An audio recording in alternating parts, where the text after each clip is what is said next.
So yes, my name is Leron McAdoo, and I've been doing motivational speaking since 2014.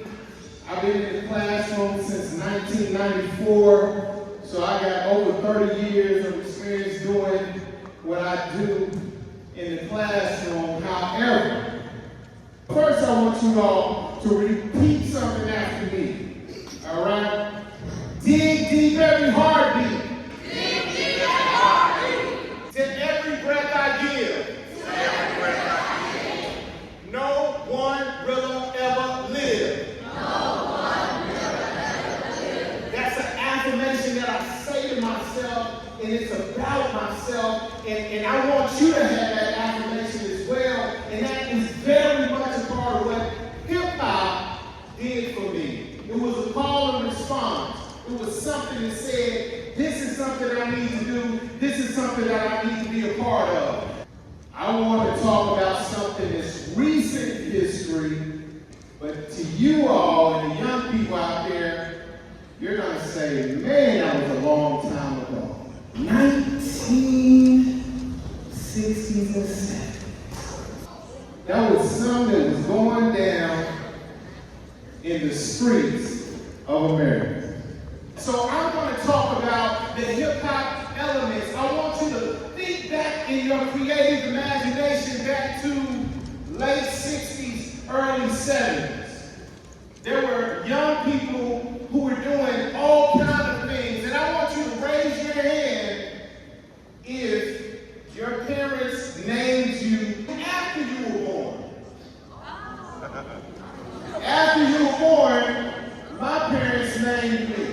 They had two names, Marjorie and Leron, but they didn't know which I was until I came out. And when they found out I was a boy, they were saying, your name is Leron. They named me after I was born. Hip-hop is the same way.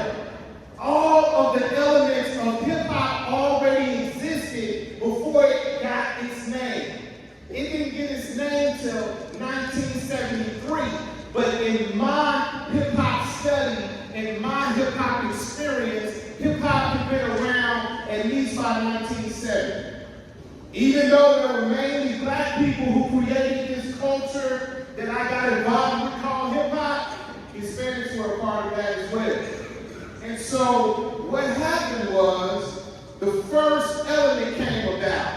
And the first element of hip-hop is when they took this circular piece of wax that was 12 inches across. Is that diameter? I have no idea. Okay. So they take this 12-inch disc and they put it on this machine called a turntable. And it was full of their father's and mother's record collection. A record is like the great-great-great-great-great-grandfather of a streaming song. So you got streaming song, MP3, CD, cassette tape, then you get the record. All right, so they put it on there, right, on this machine called a turntable.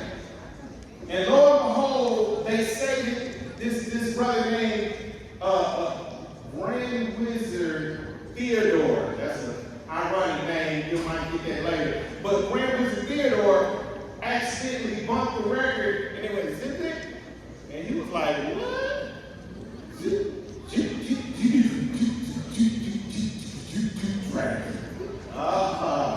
And so what happened was you had these young people, preteens and teens, who took pieces of songs and put them together to make a new song. That's what hip-hop is. When you put things that are separate together and make something new. So the DJ, he would take this piece of a song. He would break off a piece of the song. He would call that part the break. So he would say, man, I like this part of James Brown album. It has no other music other than this thing. It kind of breaks with all this other stuff. We're starting calling it the break. So he would go.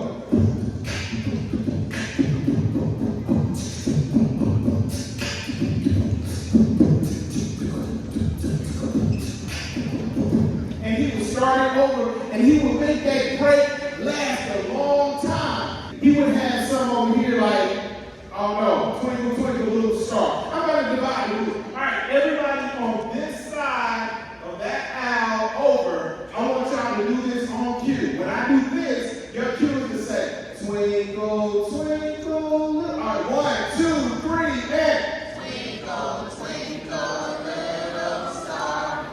That's where you stop. All right, on this side, I want you all, everybody from that aisle all the way this way, I want you all to say A, B, C, D. It's real different. All right, here we go. 1, 2, 3, and A, B, C, D, F. Oh, okay.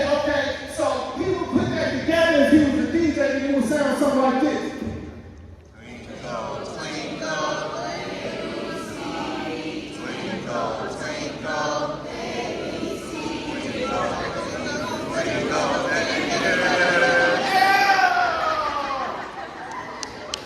That's what the DJ did. He made something new. The second element of hip hop is graffiti, graph art. You saw me do the art. You heard me do the spitting and the rapping and the rhyming and all that. But graffiti was the second element. And so you're in the Bronx, New York. You're a preteen and you're a teen. And you're looking and you're thinking to yourself, I don't have any sign in the Bronx. I don't have any sign in New York that looks like me. My name is not on any sign. I see Sears, I see Macy's. I don't see me anywhere. I see Coca-Cola. But I like the C from here. I like the H from here. I like that font on that sign. I like that letter on that sign. I'm going to put it together and mash them together. They took pieces of letters, of fonts, and created something new called graffiti, preteens and teens. And that's when the second element came about, graffiti. Then you had this other element. Now when people heard that break, what do you think some of those preteens and teens did? Because this is what happens. You had them providing this music, this background music, while these preteens and teens are listening. And these preteens said, man, I love the music, but I can't DJ like that. Man, I love the art, but I can't draw like that. But this music is making me do something. What did it make them do? Dance. And they were dancing to what part of the song? They became breakdancers because they were dancing to the break. So what I want you to do is take that energy in this hand and move it to the other hand, something like this. Because first I will model, I am a teacher, and then you all will echo. All right. Y'all gonna have this energy go here, and then y'all go to the other side, and then y'all gonna go to the other side. All right. On the count of 3. 1. Go ahead and spin it out. 1, 2, 3. Energy. Oh, my fault. I got that. I'm gonna take it back.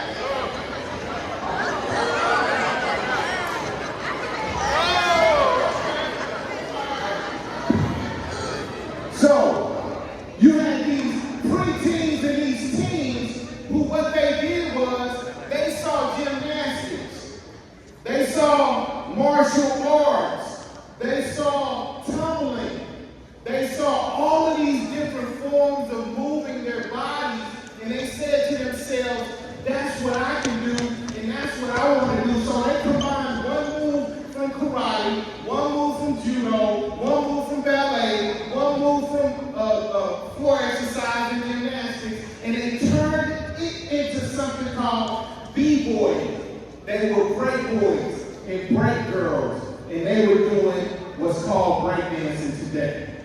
Out of the 4 core, the last one was rap. EMCEE. When we think of hip hop, all we think of right now is rap. But if you're a hip hop head, then you think of all the elements. Me, LL Cool J, Will Smith, 50 Cent, we're all in that same age group where we listen to the first generation of hip hoppers do what they did. I had a cousin named Milton, and Big Milk knew how to use shortwave radio. It's the great grandfather of streaming music too. So they would listen to shortwave radio so they could listen to stuff from far away. And so he used it to tap into this New York station, and he later became a DJ. I was 9 and he was 15, and we were listening to early rap music on the radio. It was 1980, y'all, and I was 9 years old listening to hip-hop, starting to write hip-hop, starting to break dance, starting to DJ, starting to do graffiti way back then. Because I was a preteen, and these teens that I was looking at, like my cousin Big Milk, were doing hip-hop. And now hip-hop is a global phenomenon. Those are the full core, but I had this last one. I had this last one because I believe hip-hop has more than 4 elements. The 5th element to me is attitude. After another founder of hip-hop said that it was dropping science or relaying information. I say it's attitude. I believe hip-hop has an attitude in how you dress and how you think and how you hold yourself and all of that. So the 5th element is attitude. Hip-hop to me is the thing that allowed me to find my strength. It allowed me to find out what I did well. And people didn't understand that hip-hop, it looked like where it came from. It looked violent because you would get in a circle and then you would be, breakdancing on somebody and they would be like, is it a fight? No, it's not a fight, they're dancing. People would see them on the floor and they would say, you're gonna break your arm, your neck, your face, what are you doing? And that became a form so recognized that it was even an Olympic athletic competition in one of the Olympics. It looked like vandalism because they were, in some people's mind, destroying the wall. But to those preteens and teens, it looked like beauty. Now it's recognized. Graffiti is in galleries now. Rap is always competing for 1 or 2 countries in the world at the top music. 1 year's hip-hop, and next year is country. They kind of go back and forth around the world. The most popular music, about half the time, is going to be hip-hop. So this is something that people just like you all created. No government, no school entity or program, no church organization, no community advocate group. Preteens and teens created something that is a $1 trillion business. So can you. So can you. You all can create something that is a global phenomenon as well. Just like the generation before me, my generation, and other generations did. And I just want you all to stay activated. So I'm going to end with this right here. Is that all right? Say cool.